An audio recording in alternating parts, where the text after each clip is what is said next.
అమ్మా భవానీ లోకాల నేలే ఓంకార రూపమమ్మా, తల్లి నీ మహిమల్ని చూపవమ్మా.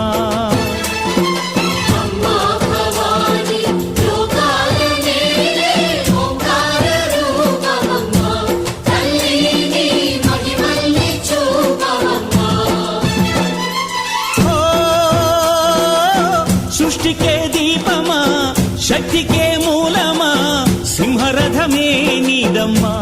అమ్మ దుర్గమ్మ భక్తులను దీవించుమా.